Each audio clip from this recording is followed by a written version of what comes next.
Hey guys, so this video I would like to introduce you to my new painting, Galadriel. I'd like to share with you a little bit about how I went about making the painting, the inspiration that went into it, and why I'm so excited about it, basically. So, Galadriel, if you're not familiar, she's a character from Middle-earth, the writings of Tolkien, J.R.R. Tolkien, and this was finished a few weeks before the Rings of Power series was released on Amazon, which I just saw the first 2 episodes. They're pretty cool. So that kind of inspired me to really get into exploring the character and making this portrait. So first of all, if you know any of my other work, you know that I've done some other kind of warrior maiden figures with the blonde hair. So that's been kind of an archetype that's been inspiring to me throughout the years. And, you know, I have kind of a deep connection to certain kind of spiritual archetypes that just resonate at a deep level. And that's definitely part of why Tolkien's writings have been so inspiring to me. I first read the books when I was about 10, 11 years old, The Lord of the Rings, so it's really stuck with me. And I haven't done many portraits of the characters, but I thought with the release of this new show, it would be cool to really kind of show my, you know, my own interpretation before I saw the full Amazon-produced interpretation. So this pose, front and center,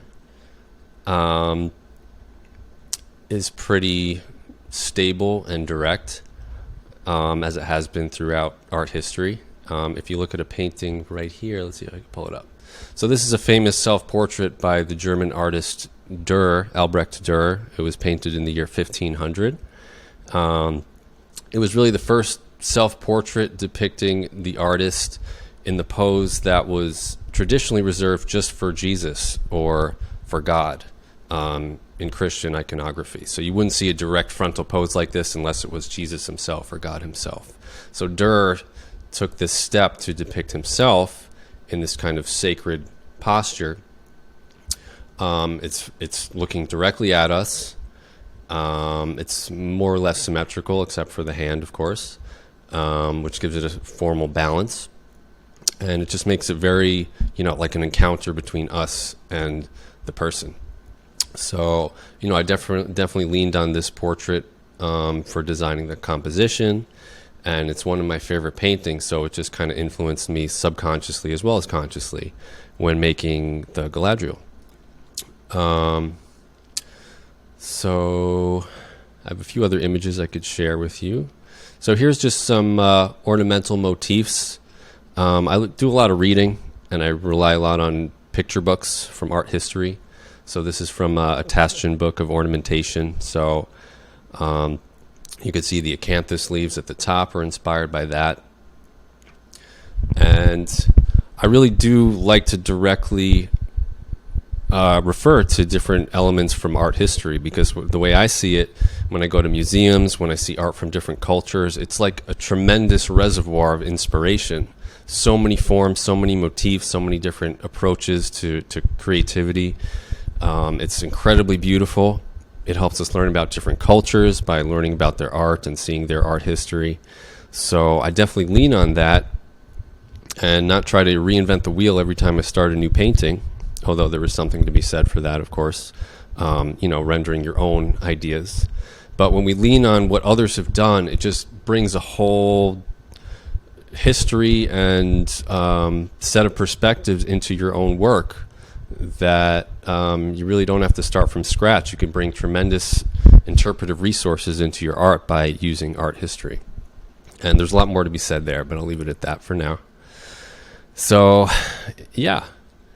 So this is a portrait of Galadriel, but it's clearly kind of has some kind of ethereal or maybe spiritual element, as far as it not being just a literal depiction of the actress or Galadriel herself. I did use this pre-production photos to kind of shape the face and the armor and the sword. I didn't try to stick to it 100%, but I wanted it to be enough so that fans of the show could recognize the character in my painting. But I gave myself some freedom to explore it on my own. So,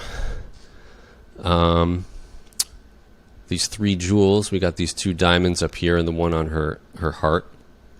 So those are another kind of a subtle reference to Middle Earth, if you fans of Middle Earth out there, the Silmarils.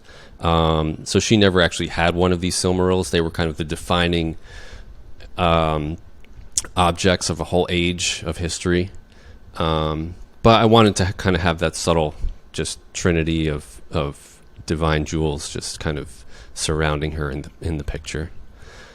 And then we have her ring up here. So she has one of the rings of power, and that's her ring, which is kind of above her, indicating it kind of elevates her power to another level, and it's illuminating her third eye. And if you're familiar with a lot of my other paintings, there's some kind of jewel or light coming from the third eye to indicate a divine aspect or an enlightened aspect to the character. And let's see. So the hair, as you could tell, I hope, it was a lot of fun to paint the hair. And a lot of you artists out there will know that painting hair can be a lot of fun because there's so much freedom in the direction, the flow, and how you render it. So down here, this is kind of a culmination of the energy, of the visual energy. So it kind of culminates in this non-realistic, kind of Celtic style ornamentation. So I've looked at a lot of illuminated manuscript images, and I actually got to saw some at one of the New York libraries, some actual 14th century manuscripts, which was awesome.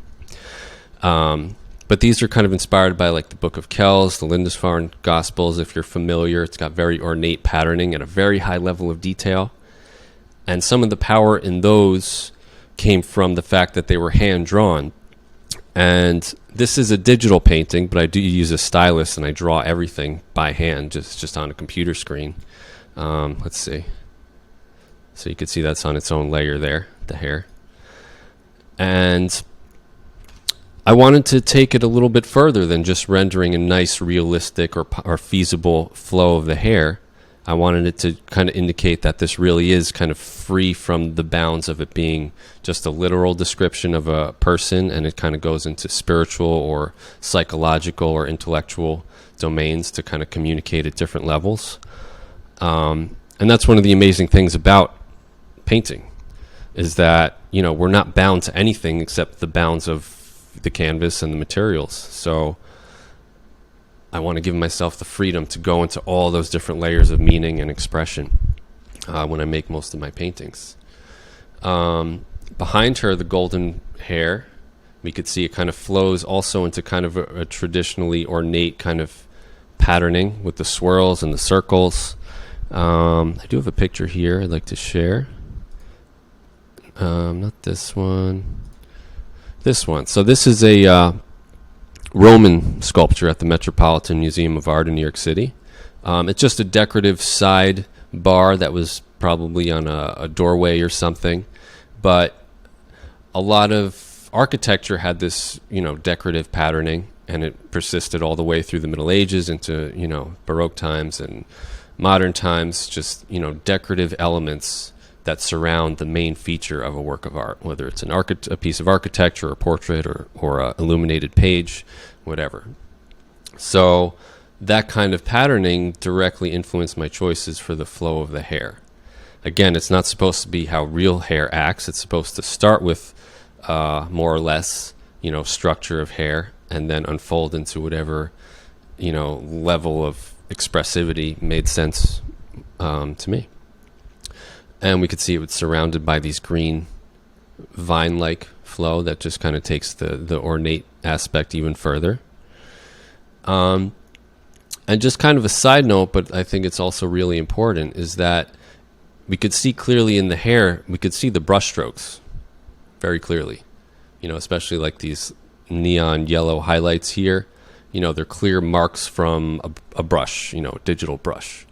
And I think that's really important, or at least influence my decisions nowadays, because there's some really high-end AI image rendering software out there. If you didn't know, so basically how it works, there's one called Midjourney, which is among the most popular, where you type text, let's say 3 or 4 sentences describing a picture that you wanted to make. So, blonde woman in knight's armor with icy background, however you want to say it, or, dramatic sunset with high mountains and early evening feel, however you want to describe it. And this software renders the image at a really high level of detail. And if you're not familiar with it, which I think most of us are not, it's easy to think it's an actual painting by an artist. And a lot of the people posting these AI images are getting tremendous amount of attention for their artwork because most people think that they actually painted it. But once you start to familiarize yourself with AI software and the Midjourney stuff, you could pretty easily see, oh, that's a AI image and that's not. So coming back to Galadriel, so when I painted this, I wanted it to be clear that this really is a painting. It's not an AI generated image, which will become an increasingly relevant question, in the coming years as the software gets more advanced. So, these sidebars, let's get back into the painting. These sidebars here are definitely influenced by my inspiration from illuminated manuscripts. Like I said before, I did actually get to hold and look through a few Northern European illuminated manuscripts from the 14th to 15th centuries. It was really cool to go to the New York Public Library in Manhattan and do that. So it's definitely stuck with me. I have books that I look at. I look online at images. And I just love the ornate, small-scale detailing of the manuscripts, and it's influenced so much of art and art history.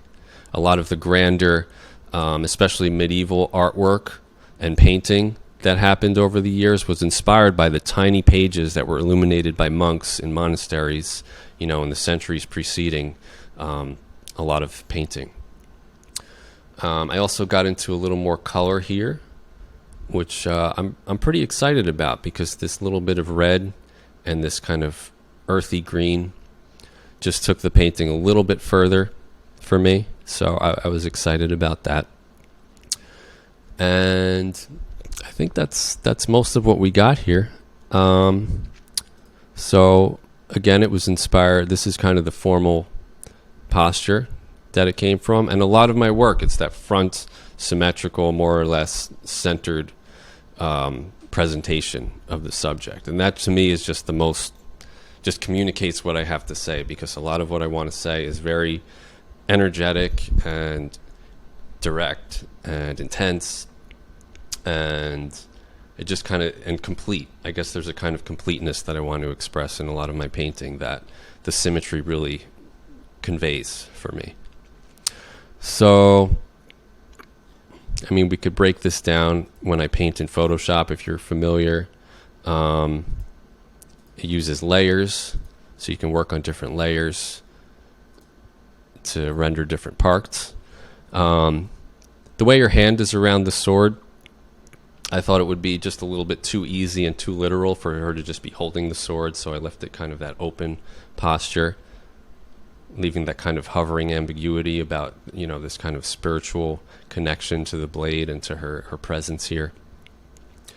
So, yeah. So that's Galadriel. I'm very happy with the painting. I hope you guys like it too. And I hope this was informative and inspiring for you to help to get the message from what is all this creative energy that me and what many artists do when we put into our artwork. We put so many hours and so much time into an image, and then you could see an entire painting in half a second and feel like you saw it. But when we really give our attention to a painting for a minute, 2 minutes, half hour, however long it is, it just lets it really speak to us in different ways and at different levels. So perhaps watching a video about a work of art really helps us to do that too. So I really appreciate you guys who watched this whole video, and I do plan to make a lot more videos about my other paintings to share with you. So thanks again for watching.